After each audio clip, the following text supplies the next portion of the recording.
Hey guys, welcome back to the channel. In this today's tutorial, I'll be showing you how to make a Google Sheets file view only.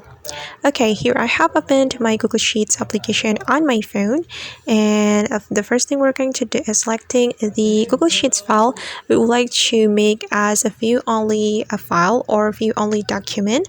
And I'm gonna go with this file, so we can tap on this three dots button on the file.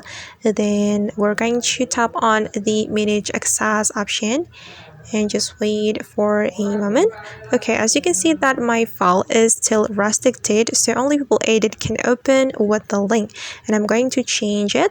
So we can tap on restricted option, tap on the restricted option again, and make sure that you select anyone with the link, so anyone with the link can open your Google Sheets file. And if you want to make it a view only, make sure that you select a viewer, because there are three options for you. You can select viewer, commenter, editor, and since we want to make it view only, so make sure that you select viewer. Alright guys, and that's how we can make Google Sheets file view only. I hope this tutorial will be useful for you. Thank you so much for watching, and see you on the next video.